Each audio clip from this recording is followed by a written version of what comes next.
classe mondiale, disons un professionnel de l'IFBB, vous devez vous entraîner 2 fois par jour, 6 jours par semaine. Vous devez prendre 8 repas par jour. Votre apport calorique est réglementé. Vos repas sont planifiés et préparés à l'avance. Vous ne mangez pas en fonction du goût, mais en fonction du rôle nutritif de la nourriture. Donc mon entraîneur, par exemple, mange, et je lui demande « Qu'est-ce que tu manges ?» Et voici ce qu'il mange le plus. Il va prendre du poulet bouilli sans sel. Et il en mange un demi-kilo. Et toi, qu'est-ce que tu fais? Il dit « Je prends des protéines ». Il ne dit pas « Je mange », il dit « Je prends des protéines ». Pour lui, c'est fonctionnel. Ce n'est pas une question de goût. Ensuite, vous devrez probablement vous entraîner pour un minimum, et ce si vous êtes un phénomène génétique. Vous devrez vous entraîner pendant un minimum de 10 ans, avant de pouvoir monter sur une scène et concourir à un niveau moyen, avec un bodybuilder mondial moyen. Moyen. Ok. Alors pourquoi est-ce que je dis tout ça? Pourquoi est-ce que je vous dis ça? Nous tous ici, au début d'une nouvelle année, écrivons ces choses appelées résolutions du nouvel an. Et ensuite, vous savez, votre résolution du nouvel an est numéro 1, gagner plus d'argent, ouais. Numéro 2, changer de petit ami. Numéro 3, se mettre en forme. Ouais, se mettre en forme est quelque part dans le top 3. Alors, qu'est-ce que tu fais? Tu vas à la gym, tu prends un abonnement à la gym. Ouais.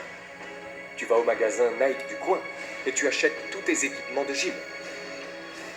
Tu es motivé, tu es inspiré, tu vas à cette salle de sport. Tu vas sur YouTube et tu t'abonnes à toutes les chaînes de fitness. Vous allez sur Instagram et vous suivez tous les modèles de fitness. Vous êtes motivé, vous allez à la salle de sport. Vous allez vous mettre en forme. C'est ce que vous allez faire. Les personnes que vous suivez sur YouTube ont travaillé pendant au moins 5 ans pour ressembler à ça. Vous avez donc l'impression qu'après 1 mois d'entraînement, vous allez leur ressembler. Alors que se passe-t-il le premier mois? Vous êtes excité, vous allez à la salle de sport tous les mois. Et vous avez des douleurs et votre corps est endolori. Mais vous savez, je suis excité, je vais à la gym. Puis la vie s'allume.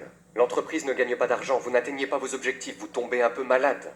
Quelque chose se passe. Et tout d'un coup, vous arrêtez d'aller à la gym pendant 1 jour. 1 jour devient 2, 2 devient 1 semaine. Et tout d'un coup, vous avez un abonnement à la salle de sport depuis 3 mois. Et vous n'y êtes pas allé depuis. Qu'est-ce qui vous a manqué? Vous pensiez que la motivation était la formule? Les gagnants n'ont pas besoin de motivation. Les gagnants ont besoin de discipline. La discipline consiste à faire ce qui doit être fait parce que cela doit être fait. Pas parce que j'en ai envie. Pas parce que je suis motivé pour le faire. Vous pensez que Nelson Mandela était motivé pour passer 27 ans en prison? Pensez-vous que Martin Luther King était motivé pour marcher à travers les États-Unis et proclamer la liberté? Vous croyez? Vous savez, si vous regardez les gens qui changent le monde, ils ne le font pas parce qu'ils sont motivés. Ils le font parce qu'ils se sont engagés à le faire. Et ils sont disciplinés pour le faire. La discipline est bien plus importante que la motivation. C'est pourquoi vous devez faire attention aux décisions que vous prenez, car une fois que vous avez pris la décision, vous devez la mener à bien. Comme le dit mon mentor, d'abord nous prenons les décisions, puis les décisions font qui nous sommes. Donc il faut faire très attention aux décisions que vous prenez, faire très attention aux engagements que vous prenez. La motivation, je vous le dis maintenant, est complètement surfaite. C'est important, ne vous méprenez pas. Vous savez, on se réunit en fonction de la motivation, on se sent bien. Mais ça va s'estomper. Il faut une volonté plus forte et un engagement plus profond pour aller au bout des choses. Une de mes phrases clés pour toute la journée, la discipline fait des miracles. La discipline fait des miracles. Et voici le premier élément qui fait des miracles. Numéro 1, faites ce que vous pouvez. Ne laissez pas la négligence vous prendre à la gorge. Ne laissez pas la négligence vous bloquer sur votre chemin vers la prospérité et la santé. Être capable de devenir puissant, influent, riche, au-delà de l'imagination la plus folle, ne négligez pas ce que vous pouvez faire. Si vous pouvez lire, lisez. Si vous pouvez changer, changez. Si vous pouvez grandir, grandissez. Si vous pouvez faire un pas, faites un pas. Ne négligez pas de faire ce que vous pouvez faire sur le moment. Bien sûr, vous ne pouvez pas diriger une entreprise de plusieurs milliards de dollars aujourd'hui. Marc ne le pouvait pas non plus il y a 10 ans. Marc ne le pouvait pas non plus il y a 5 ans. Mais je vous le dis, aujourd'hui il peut le faire parce que pas à pas, année après année, il a pris ce qu'il pouvait faire. Il ne l'a pas négligé, il a fait les réunions qu'il pouvait faire. Il a passé les appels qu'il pouvait passer. Il a lu les livres qu'il pouvait lire. Il a pris les cours qu'il pouvait prendre. Et étape par étape, il s'est préparé. Je vous le dis, ne négligez pas de faire tout ce que vous pouvez faire. Car cela fera des miracles. De développement personnel d'abord et de productivité ensuite.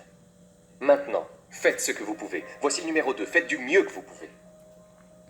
Si c'est une nuit de brouillard et que vous ne pouvez voir qu'à 30 mètres, comment pouvez-vous voir à 30 mètres de plus? Réponse, marchez sur les premiers 30 mètres. Marchez aussi loin que vous pouvez voir. Et ensuite, vous pouvez voir un peu plus. Et marchez aussi loin que vous pouvez voir. Et vous pouvez voir encore plus. Donc ce que vous avez appris ici, faites-le aussi loin que vous pouvez le voir. Et je vous promets que si vous exécutez aussi loin que vous pouvez le voir, vous serez en mesure de voir plus. Faites ça et vous pourrez en voir plus. Et enfin, mettez-vous au diapason pour faire de votre mieux. Et vous aurez les activités qui développeront les disciplines, qui établiront cette vente, afin que vous puissiez dire, peu importe comment le vent souffle, je suis préparé. Pour certaines personnes, la discipline est une sorte de vilain mot. Vous savez, ne me parlez pas de discipline.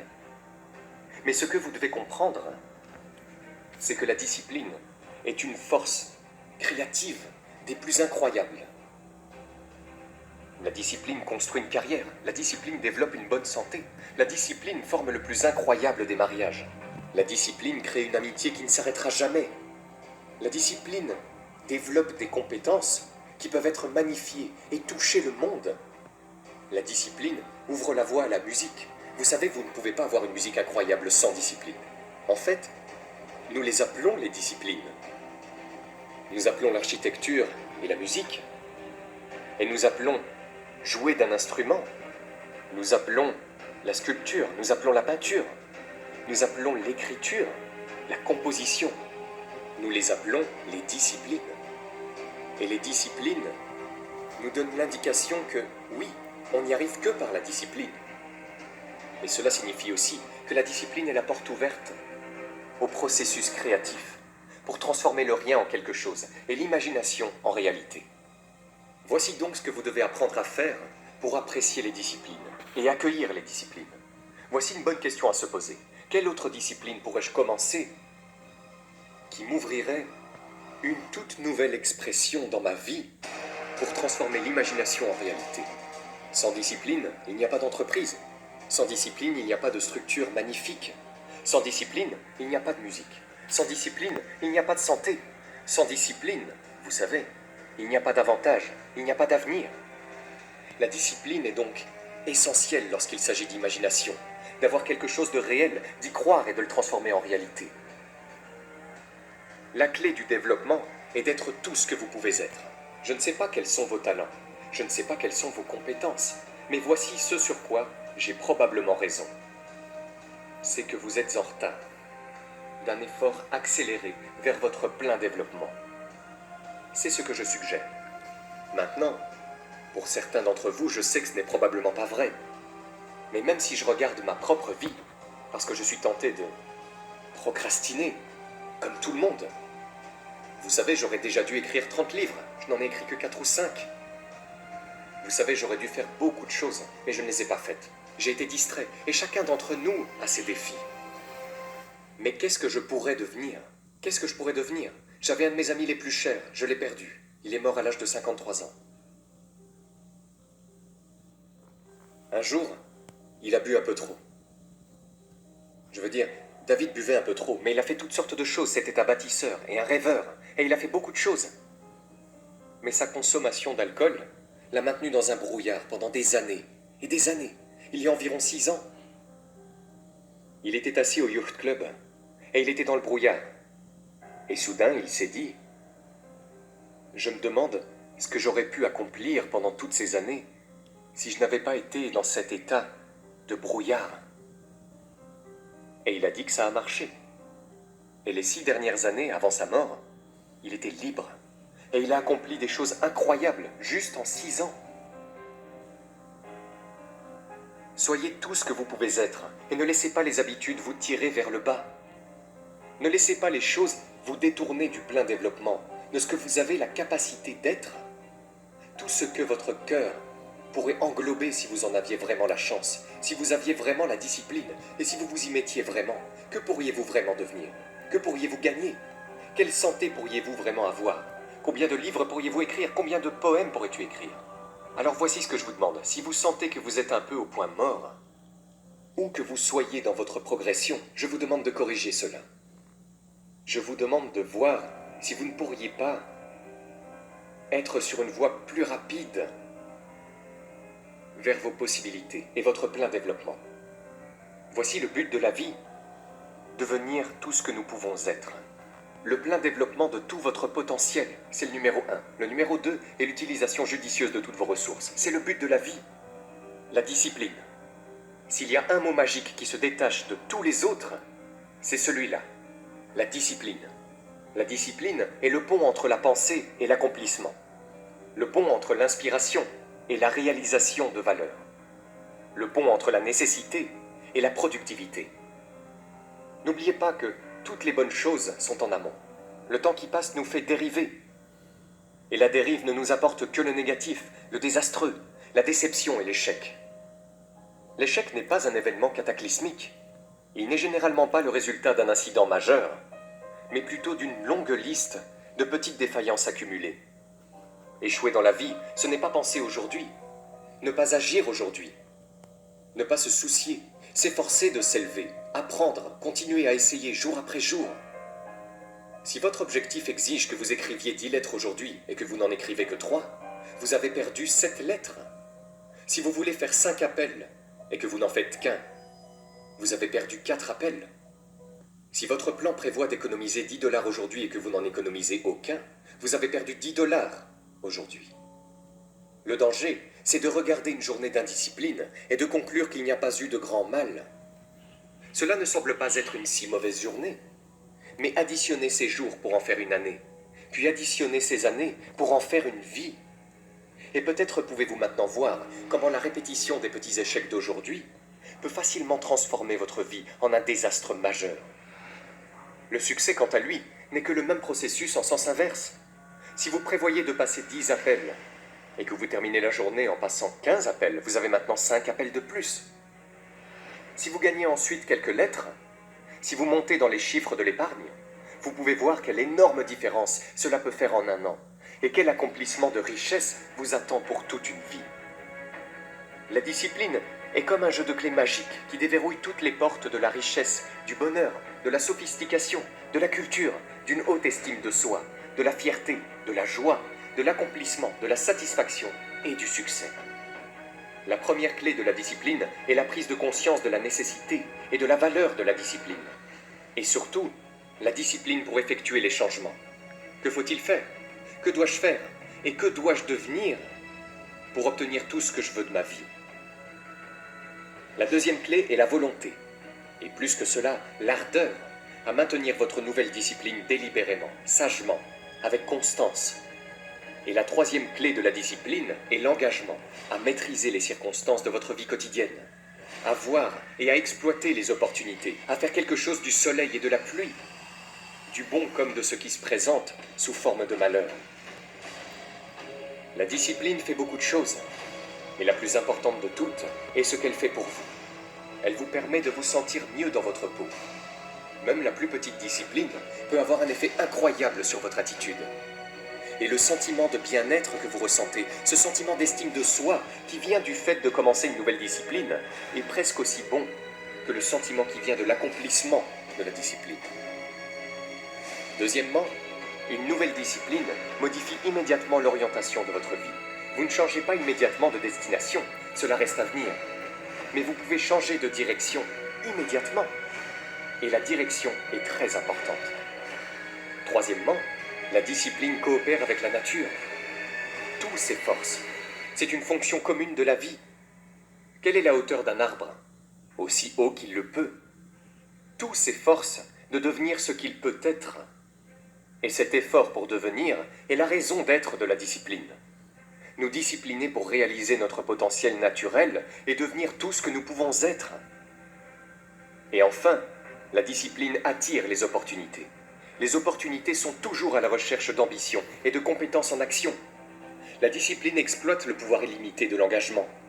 La volonté humaine en action, poussée par l'inspiration, attirée par le désir, tempérée par la raison, guidée par l'intelligence, peut vous amener à ce lieu élevé et noble appelé la belle vie.